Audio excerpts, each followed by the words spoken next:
پہلی بات تو یہ ہمارے بعض لوگوں کے ذہنوں میں سادہ دل لوگ وہ سمجھتے ہیں کہ پوری دنیا میں ایک ہی دفعہ آ جانی چاہیے.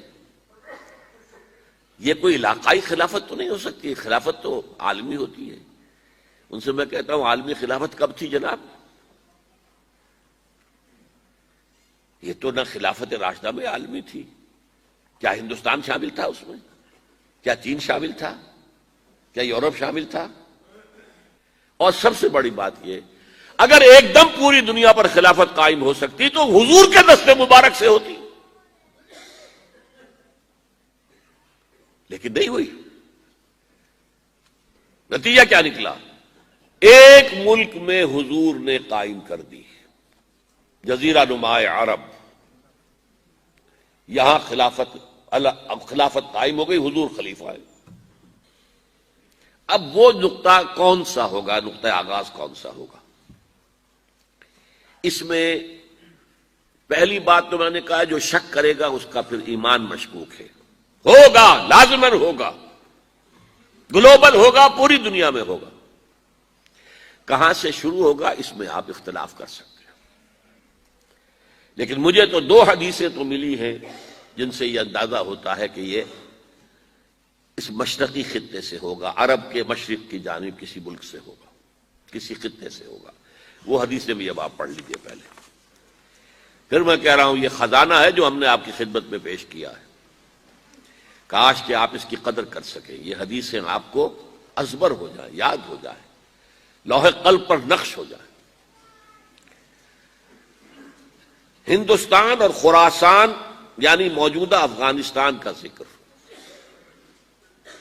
ابن ماجہ کی روایت ہے عن عبداللہ ابن الحارث رضی اللہ تعالی عنہ قال رسول اللہ صلی اللہ علیہ وسلم یخرج ناس من المشرق یؤتئون للمہدی یعنی سلطانہ، یعنی سلطانہ، دونوں طرح سے پڑھ سکتے ہیں.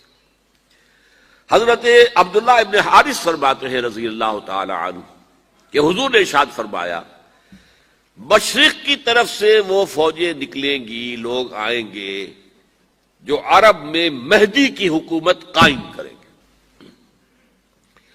یہ مہدی کون ہوں گے اس کا ذکر میں ذرا بعد میں کروں گا، لیکن نوٹ کر لیجئے کہ مہدی سے پہلے لازماً کسی مشرقی علاقے کے اندر وہ نظام قائم ہو چکے گا، تب وہاں سے فوجیں آئیں گی نا. یہ مشرق کون سا ہے؟ عرب کے مشرق میں آپ چلیے ایران بھی آ جائے گا، افغانستان بھی ہے، پاکستان بھی ہے، اور اگر اسے اور توسیع دیں تو ہندوستان بھی ہے. یہ ہے عرب کا مشرق. اس سے فوجیں جائیں گی. اس کا کیا مطلب ہے کہ اس میں سے کسی جگہ پر نظام خلافت پہلے قائم ہو جائے گا تاکہ وہاں سے فوجیں جائیں گی جو جزیرہ نما عرب میں حضرت مہدی کی حکومت کو قائم کریں گی. اب دوسری حدیث سنیے. یہ سنن ابن ماجہ کی حدیث تھی جو میں نے آپ کو سنائی، آپ نے پڑھی. دوسری عن ابی ہریرہ رضی اللہ تعالی عنہ، یہ ترمذی شریف کی روایت ہے. قال قال رسول اللہ صلی اللہ علیہ وسلم یخرج من خراسان رایات سود لا يردها شیء حتی تنصب بإیلیا.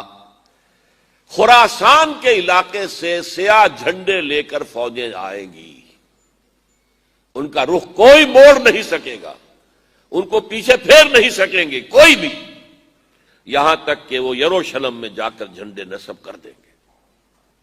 ایلیا حضور کے زمانے میں یروشلم کو کہتے تھے. یہ یروشلم تھا جب حضرت سلیمان کی حکومت تھی اور یہاں پر معبد سلیمانی، ہیکل سلیمانی قائم ہوا.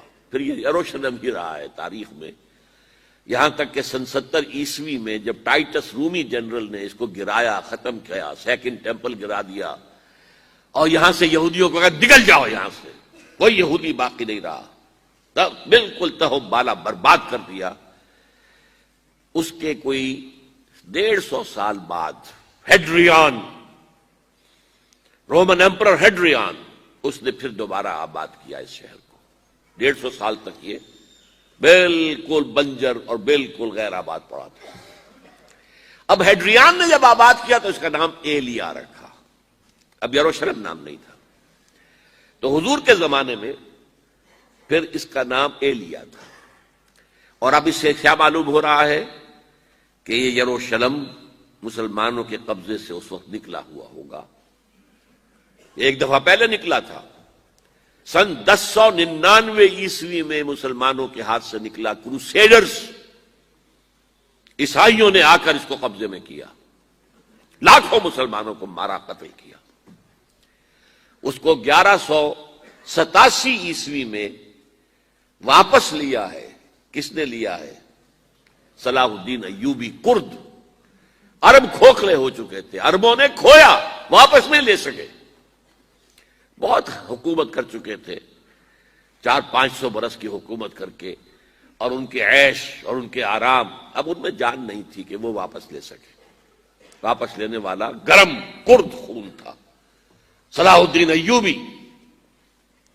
تو گویا کہ اب آپ سمجھئے کہ 88 برس تک عیسائیوں کا قبضہ رہا یروشلم پر. اب 1967 میں یہودیوں نے قبضہ کیا ہے، اور اب 38 برس تو ہو گئے، 88 نہیں تو 38 برس تو ہو گئے ہیں. لیکن وہ دور آئے گا کہ اب پھر لیں گے. لینے والے عرب بھی نہیں ہوں گے، خراسان کے علاقے سے فوجیں آئیں گی. یہ خراسان کیا تھا؟ ایلیا تو میں نے آپ کو بتا دیا، یروشلم کا نام ہے. خراسان اس زمانے میں ایک بہت بڑے ملک کو کہتے تھے.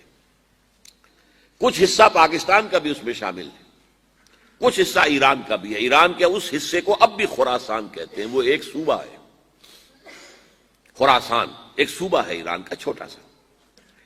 پاکستان میں خاص طور پر یہ جو علاقہ مالاکنڈ ایجنسی کہلاتی ہے، اس سے اوپر جتنا علاقہ ہے، اور یہ جو واخان کی ایک پٹی آتی ہے اوپر، واخان افغانستان کی ایک پٹی سی دم سی چلی آتی ہے جو جا کر چائنا کی سرحد سے مل جاتی ہے. یہاں سے لے کے یہاں تک یہ جو مالاکنڈ کا وہ درہ ہے اور پہاڑ ہے، یہ بھی خراسان کا حصہ ہے. باقی تقریباً 2/3 آف افغانستان ساؤدرن حصہ نہیں ہے خراسان کا حصہ، یہ سیستان کہلاتا تھا، یہ خراسان نہیں ہے. لیکن یہ کہ اوپر کا 2/3 آف افغانستان، اور اس کے ساتھ یہ جو عرب، جو اب یہ ترک ممالک آزاد ہوئے ہیں سوویت یونین کے ڈسولوشن کے ساتھ، یہ سارا علاقہ کہلاتا ہے خراسان بزرگ، دی گریٹ خراسان. ایک مرتبہ ایک یہاں کا جو کاؤنسلیٹ ایران کا، وہ آئے تھے میرے پاس، ان کے ایک اہم آدمی. ان سے میں نے پوچھا خراسان، تو پہلے تو ان کا خراسان ہمارا ایک صوبہ ہے. میں نے کہا نہیں مجھے خراسان، او خراسان بزرگ، وہ جو آپ دی گریٹر خراسان کی بات کر رہے ہیں، وہ یہ تھا. پھر میں نے اور ذریعوں سے بھی تحقیق کی. پہلے خیال تھا کہ پورا افغانستان اس میں شامل ہے، لیکن اب معلوم ہوا کہ نہیں، یہ جو جنوبی حصہ ہے یہ سیستان کہلاتا تھا. کچھ بلوچستان کا حصہ اس میں شامل تھا، اور کچھ یہ جنوبی حصہ افغانستان کا. یہاں سے فوجیں جائیں گی، اور یہ فوجیں جا کر خراسان سے چل کر ایلیا پہنچیں گی، یروشلم پہنچیں گی، اور اپنے جھنڈے گاڑ